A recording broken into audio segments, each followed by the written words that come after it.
Hello everyone, welcome you और स्वागत करता हूं फिर से हमारे यूट्यूब चैनल विजडम वेल्थ में और आलोक इंडस्ट्रीज लिमिटेड। जी हां, इस वीडियो को बनाने का मेरा एक ही मकसद है कि जो लोग अभी मिथ में हैं, हमारे कुछ भाई वन ऑफ सब्सक्राइबर्स ने पूछा कि सर क्या क्या आपको पोटेंशियल दिख रहा है, और बहुत लोग तो ऊपर जो बैठे हैं एनालिस्ट, अच्छे अच्छे बुद्धिजीवी, उनका मानना है कि नहीं अभी हमें इसमें बाइंग नहीं करनी चाहिए। तो देखिए, मैं उन लोग के लिए बता देता हूँ जो ये इस मिथ में है कि अभी बाइंग नहीं करनी चाहिए। तो हो सकता है कि आप आज ना ले पाएँ तो कल भी ना ले पाएँ, या इसी स्टॉक की बात मैं कर रहा हूं, जो भी अच्छे भागने वाले स्टॉक दिखेंगे आपको, वो आप डर के मारे नहीं ले पाएंगे। तो पहले डर को बाहर निकालिए और उसके बाद अपने हिसाब से पहले फंडामेंटल्स को चेक करिए, टेक्निकल को चेक करिए, उसके बाद कुछ विचार बनाइए। बड़े बड़े एनालिस्ट बहुत कुछ बोलते हैं, तो मैं उनसे तो दूरी रहने की सलाह देता हूं, लेकिन आप मालिक हैं, अब आपको सोचना है आपको क्या करना है। खैर, जो लोग को मिथ बना हुआ है, मैं उनके लिए ये वीडियो बना रहा हूं और दिखाना चाहूँगा कुछ ऐसी चीज़ें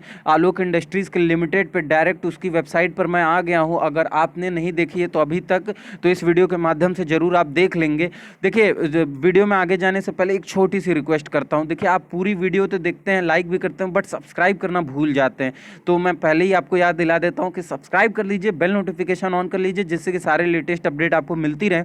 और चलिए देखिए, सबसे पहले बात करने से पहले यहाँ पे इस वेबसाइट के ऊपर जो भी मैं लेकर आया हूँ, क्या इसकी अवार्ड्स है, क्या रैंकिंग है। और हमेशा से आपको पता ही होगा कि stock market is all about proper implementation of knowledge और प्रिडिक्शन। इट्स लाइक प्रिडिक्शन और प्रॉपर इम्प्लीमेंटेशन ऑफ नॉलेज। तो हम भी बस वही करते हैं। और अभी फ़िलहाल के लिए मैं पूरी तरीके से हाईली बुलिश हूँ, क्योंकि मेरा मानना है कि ये 2 डिजिट का स्टॉक दिखने वाला आने वाले टाइम में दिसंबर तक ही किसी 3 डिजिट के स्टॉक में परिवर्तन हो सकता है। इतनी पोटेंशियल और इतनी दमखम ये रखता है। तो मेरा मानना ये है, और बाकी आप लोग अपने हिसाब से अपनी एनालिसिस कर लें। बट मैं ये कहूँगा कि ब्लाइंडली किसी के कहने पर डिसीज़न ना लिया करें। हम रिटेलर्स बहुत इमोशनली सोचते हैं, इस वजह से मैं हमेशा से बोलता हूँ कि अपने फंडामेंटल्स पे, अपने टेक्निकल्स पे आप मजबूती से पकड़ बना के और अपना ही डिसीज़न ले, क्योंकि आपका पैसा आपका हार्ड एंड मनी है, ना कि दूसरे के द्वारा कमाया गया। तो यहाँ पे देखिए, सबसे पहले मैं 2 चीज़ें मुख्य तौर पे बताना चाहता हूँ वीडियो में बढ़ने से पहले, कि जो सिलवासा है गुजरात में, अगर नहीं पता तो आप सर्च कर सकते हैं। सिलवासा है एक जगह गुजरात में, वहाँ पे आलोक इंडस्ट्रीज़ का एक प्लांट है। ठीक है, तो वो प्लांट बहुत बड़ा है, भारी भरकम प्लांट है। क्यों प्लांट के बारे में मैं बता रहा हूँ, क्योंकि इस टाइम जैसा कि आपको पता है पेंडेमिक सिचुएशन है। इस पेंडेमिक सिचुएशन में हमको 2 चीज़ इस टाइम डिमांड बहुत है। देखिए, हालांकि है डिमांड तो 3 चीज़ का, लेकिन अगर मैं बात करूँ सैनिटाइज़र, पीपी किट और मास्क। जी हाँ, N95 मास्क, पीपीई किट और सैनिटाइजर। तो सैनिटाइजर की तो बात नहीं करेंगे, लेकिन इन दोनों की अगर हम बात करें ना, तो ये दोनों अपने आप में इतने हाईली डिमांड प्रोडक्ट हैं इस टाइम, और आने वाले अभी मैं 8 से 10 महीने तो अभी डिमांड ही देख रहा हूँ इसकी। और पीपीई किट, तो इन दोनों पीपीई किट के बारे में तो आपको पता ही होगा कि पीपीई किट और N95 का आलोक इंडस्ट्रीज को एकदम भयानक, जी हाँ मैं भयानक वर्ड यूज़ करूँगा, कि भयानक प्रोडक्शन रेट हो रहा है सिलवासा वाले प्लांट में। और सिलवासा वाले प्लांट में बात करें पीपीई किट की, तो पर डे 1.5 लाख के आसपास का प्रोडक्शन हो रहा है। Even more than 1.5 lakh sources set की, मोर देन 1.5 लाख का प्रोडक्शन हो रहा है डेली। और वहाँ पे वर्कर्स जो हैं वो 2-3 शिफ्ट में काम कर रहे हैं, क्योंकि प्रोडक्शन ना रुके और जो डिमांड है और सप्लाई चेन है वो वो कांस्टेंट रखी जाए। अब देखिए, बात कर रहे हैं N95 के किट आपके मास्क की, तो सारे डॉक्टर्स, जितने बड़े बड़े डॉक्टर्स हैं, आप उनके पास जाएंगे तो सबसे पहले वो इसी N95 का रिकमेंड करेंगे मास्क को, क्योंकि हाईली सोफिस्टिकेटेड और बहुत अच्छा N95 माना जाता है मास्क, सारे मास्क में से। तो जहाँ पे जिस कंपनी में 1.5 लाख पीपीई किट बन रहे हों डेली, 1.5 लाख N95 के मास्क क्रिएट हो रहे हो डेली, तो वो, और आने वाले टाइम में इसकी डिमांड भी बहुत है, तो हम कैसे समझ सकते हैं कि ये इसमें कोई पोटेंशियल नहीं है। हमको पूरी तरीके से देखना होगा, फंडामेंटली, टेक्निकली। जब से मोटा भाई का हाथ लगा है, जब से रिलायंस ने इसको एक्वायर किया है, तब से तो मैं देख रहा हूँ कि और भी ज़्यादा हाली, मतलब इस पर दबाव बनाकर आलोक इंडस्ट्रीज़ को, और भी जितने रुके हुए इनके प्रोजेक्ट्स थे उसको तुरंत ही रीस्टार्ट किया गया और ज़्यादा से ज़्यादा स्ट्रेंथ देने की कोशिश की गई, कि वापस से ये एक पुराने ही दमखम वाले कंपनीज में आ जाए वापस से। और मुझे नहीं लगता कि इसको मोर देन 6 मंथ लगेंगे वो पुराने ही अपने स्टेज पर लौटने के लिए। तो ये चीज़ें आपको समझनी होगी। चलिए वीडियो में सबसे पहले यहाँ पे मैं बताना चाहता हूँ कि मैं जो लेकर आया हूँ वो आपको वेबसाइट पर लेकर आया हूँ, और थोड़ा सा अवार्ड के बारे में मैं बताऊँगा। ज़रा देखिएगा कि हमेशा से पता है आप लोग को कि स्टॉक मार्केट में हिस्ट्री ऑलवेज रिपीट्स, तो टेक्निकली, बट मेरा मानना है कि हिस्ट्री ऑलवेज रिपीट्स इन फंडामेंटली ऑल्सो। तो यहाँ पे देखिए जरा ईयर को 2014, और अवार्ड की अगर बात करें तो अवार्ड देखिएगा from cotton textile exports council of India. अब आप समझ सकते हैं जो काउंसिल है कॉटन टेक्सटाइल एक्सपोर्ट्स की, वहाँ से इनको 2014 में एक गोल्ड ट्रॉफी मिला है for the highest exports of fabrics in other fabrics including embedded embroidered fabrics laces etcetera under other category. तो कहाँ पे कहाँ कहाँ मिला है आपको, देखिएगा टेक्सटाइल एक्सपोर्ट्स में कहाँ कहाँ देखने को मिल रहा है। गोल्ड ट्रॉफी मिला है इनको highest exports of fabrics in the other fabrics including embroidered fabrics laces etcetera. Gold plaque मिला है for the highest exports of yarn in counts 50s and below under category. उसके बाद ब्रॉन्ज ट्रॉफी मिली है यहाँ पे for the third highest exports of made-ups in bed linen bed sheets quilts and under the category third. तो देखिए देखते जाइए, अभी मैं 2-3 और ईयर की बातें करूंगा इसमें, और बताने की कोशिश करूंगा कि वाकई कहीं एक समय पे इसमें इतनी दमखम थी, इतनी दमखम था इस कंपनी में, जो कि वापस से रिपीट होगा, और मुझे लगता है कि आने वाले टाइम में यह और भी बेहतरीन करेगा। अब देखिए 2013 की अगर बात कर लें तो 2013 में देखिए the company has been honoured by the ministry of textile government of India at the textile conclave 2013 brand India held in New Delhi on 3 December 2013 as follows: largest exporter mill sector fabrics. अब देख लीजिए 2013 में भी इनको 3 दिसंबर 2013 को जो held हुआ था न्यू दिल्ली में कॉन्क्लेव, उसमें क्या क्या मिला है, largest exporter mill sector fabrics, largest processor processing, largest producer and made-ups and home textile. यानी कि तीनों सेगमेंट में इन्होंने बाजी मार रखी है। और अगर बात करें यहाँ पे जो कंपनी का कहना, our company has won the maximum number of awards for the year 2012-2013 from the Texprocil in the following categories.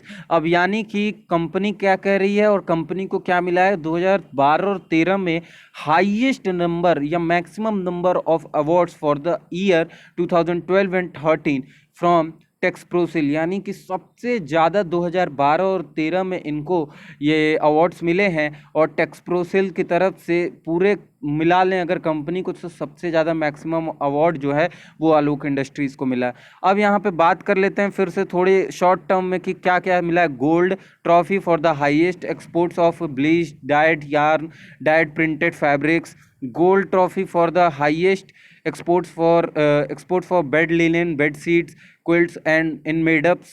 अब यहाँ पे देखिए gold trophy for small for the highest exports for other fabrics including embroidered fabrics laces. तो देख रहे हैं आप तमाम जितने भी यहाँ पे आपको अगर मैं बोलूँ एक्सपोर्ट्स के लिए, इसको हर एक्सपोर्ट्स के लिए अच्छा से अच्छा यहाँ पे अवार्ड देखने को मिला है। और 2012 की वहीं बात करेंगे तो देखिए 2012 में silver trophy for second highest global exports category, और गोल्ड ट्रॉफी। देखिए अगर कॉन्स्टेंटली हम ऊपर की तरफ जाएँ और ऊपर से या नीचे की तरफ आएँ तो हमको ये देखने को मिलता है कि कहीं सेकेंड मिल कभी 2011 में इस आलोक इंडस्ट्रीज़ ने अपने को सेकंड रैंक पर रखा था, और 2013 और 14 में जैसे जैसे ये ऊपर चलता गया वैसे वैसे इसकी जो कैटेगरी है और रैंक है वो बढ़ते चले गए। तो यहाँ पे सिल्वर की अगर बात करें, silver trophy for second highest global export category के लिए मिला था 2012 में, और सेम चीज़ वही यहाँ अगर बात करें तो gold trophy for highest exports for bed linen and bed sheets quilts in made-ups category. तो मोस्टली इससे क्या पता चलता है आपको कि जो इन लोग का मेन कारोबार था फैब्रिक्स के अगर बात करें तो उसमें ये आपके जो एक्सपोर्ट्स था वो bed linen bed sheets quilts in made-ups category और तमाम ऐसे सारे इनके पास फैब्रिक्स थे जो ये एक्सपोर्ट करते थे और जिनकी क्वालिटी हाई थी, यानी कि हाई क्वालिटी प्रोडक्ट्स हमेशा से देते आए हैं। शायद इसीलिए कहीं ना कहीं इनको हर एक सेक्टर में अच्छे अच्छे अवार्ड से नवाजा गया है। अब 2011 में अगर बात करें तो Alok has won the second best export performance silver for the year 2010-11 in the category of polyester yarn.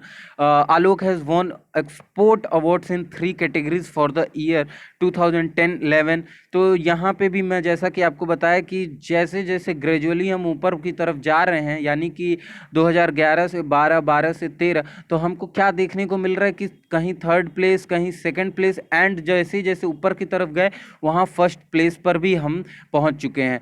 तो देखिए कहीं ना कहीं मेरा कुल इस वीडियो के माध्यम से बताने का मतलब ये था कि जिस मिथ में कुछ लोग फंसे हैं, जिस मिथ में आप लोग हैं जो रिटेलर्स हैं, हमारे कुछ भाई बहन, हम इमोशनली सोचते हैं, इस वजह से हमेशा हम लॉस करते हैं। तो मेरा मानना है कि हम इमोशनली ना सोचें, मेंटली ज़्यादा सोचें, जिससे कि हम अच्छा से अच्छा हाईएस्ट प्रॉफिट अपने स्टॉक मार्केट करियर में गेन कर पाएँ। अगर 2010 की यहाँ बात कर लेते हैं तो 2010 देखिए, मैं लास्ट इस अवार्ड के बारे में बात करने वाला हूँ। Alok has won Texprocil awards in 3 categories for the year 2009 and 10। यानी कि पहली बात अगर मैं बताऊं तो इसने कोई भी ऐसा ईयर नहीं छोड़ा। अगर मैं 2014 से देखूं नीचे की तरफ तो पूरा कॉन्स्टेंटली 2008, 2010, 2009, 2011, 12, 13 सारे ही ईयर इसने अच्छा कैटेगरी में, अच्छे कैटेगरी में इसने अवार्ड जीता। और ये नहीं कि नंबर 10 और नंबर 12, थर्ड, सेकेंड, फर्स्ट। मैं तो अभी तक थर्ड भी नहीं देखा, लेकिन नीचे कुछ ही जगह, कुछ ही ईयर इसको थर्ड रैंकिंग मिली है, नहीं तो अदरवाइज सब जगह सेकंड और फर्स्ट ही रैंकिंग धीरे धीरे ग्रेजुअली मूव अप हुआ है। तो इस बीच मैं यही बस बोलना चाहूँगा कि अगर आप एक अच्छे इन्वेस्टर हैं तो इसको टाइटली होल्ड करके बैठ जाइए। आलोक इंडस्ट्रीज़ सब कुछ अच्छा रहा, सब कुछ सही रहा, नेगेटिव न्यूज़ नहीं आती है, तो मैं दावे के साथ कह सकता हूं कि ये अपने आप में एक मल्टी बैगर स्टॉक साबित हो सकता है। जी हाँ, सबसे ज़्यादा पोटेंशियल अगर मैं बोलूँ तो सबसे ज़्यादा पोटेंशियल देखने को मिला है जैसे ही हमारे रिलायंस इंडस्ट्रीज़ ने इसमें इन्वेस्ट किया है, तब से पोटेंशियल इसमें और ज़्यादा बढ़ गया है। तो मेरा मानना है कि इसके अलावा और कोई अच्छी खबर नहीं हो सकती जो इसको और पोटेंशियल दे। तो मैं बोलूँगा, मैं चाहूँगा कि अगर आपने अगर अभी तक हमारे आलोक इंडस्ट्रीज़ में पैसा नहीं लगाया, तो मैं बोलूँगा थोड़ी सी आप रिस्क भी नहीं ले रहे हैं। इवन अपर सर्किट है, आप बीएससी पे ऑर्डर पंच करिए। आप ऑर्डर अगर मिल जाता है तो बहुत अच्छी बात है, कॉन्ग्रेचुलेशन। नहीं मिलता है तो ऑर्डर पंच करते रहिए जैसे मैं कर रहा हूँ। मुझे कुछ स्टॉक मिले हैं एट 9 रुपीज़, या मेरे को 9 रुपये पे मिला है। बहुत सारे सब्सक्राइबर्स पूछ रहे थे पिछले वाले वीडियो में कि आपने कितने पे लिया है, तो मैं 9 रुपये पे ख़रीदा हूँ और 1000 स्टॉक्स हैं, 1000 शेयर्स, ज़्यादा नहीं है, तो 9 रुपये पे है। तो इसीलिए मैं बोल रहा हूँ कि आपको भी ऑर्डर पंच करते रहना चाहिए। और जैसा कि मैंने पिछले वाले वीडियो में दिखाया है कि बीच बीच में सर्किट ब्रेक होता है और उसी सर्किट ब्रेक पॉइंट में आपको मिलते हैं स्टॉक्स जो पहले से ऑर्डर पंच किए रहते हैं। तो ये चीज़ आपको ध्यान में रखनी होगी कि ऑर्डर आपको पंच करना होगा बहुत पहले। एएमयू का यूज़ कर सकते हैं आफ्टर मार्केट ऑर्डर्स, तो एएमओ का जीरोधा के थ्रू आप यूज़ कर सकते हैं, या अपने आप स्टॉक जो भी ब्रोकर आप यूज़ करते हैं, मैं रिकमेंड नहीं कर रहा किसी स्पेसिफिक ब्रोकर के लिए। तो आप जो भी ब्रोकर यूज़ करते हैं उसमें आप ये ऑर्डर यूज़ करिए और इस ऑर्डर से आप अच्छा खासा उसमें एक अच्छी पंचिंग ऑर्डर कर सकते हैं। और उसके बाद प्रोबेबिलिटी होती है हम एएमयू के यूज़ करके कि हमको जो स्टॉक्स हैं वो मिल जाएं। तो देखिए, इस वीडियो के माध्यम से मैं बस यही आप लोग के सामने रखने वाला था। और जो रिटेलर्स हैं वो जो फंसे रहते हैं हमेशा इस धर्म वियोग में, अगर बोलूं कि हमेशा क्या करें क्या ना करें, तो आप दूसरे के ऊपर अपने डिसीज़न को मत थोपिए, इवन अपना डिसीज़न खुद लीजिए। और हमेशा से इस चैनल और इस वीडियो के माध्यम से हम लोग यही सोचते आए हैं कि जो रिटेलर्स हैं वो हर जगह प्रॉफिट गेन करें, लॉस कम से कम हो। और देखिए, market is all about prediction, तो प्रॉपर इम्प्लीमेंटेशन ऑफ नॉलेज, तो यही बस मेरी हमेशा से राय रही है। तो अगर हम प्रॉपर नॉलेज इम्प्लीमेंट करते हैं किसी भी चीज़ में तो हमको एक अच्छे ही प्रॉफिट गेन देखने को मिलता है। तो इस वीडियो में बस इतना ही। बने रहिए इस वीडियो के साथ और इस चैनल के साथ ऐसे ही लेटेस्ट अपडेट के लिए। धन्यवाद।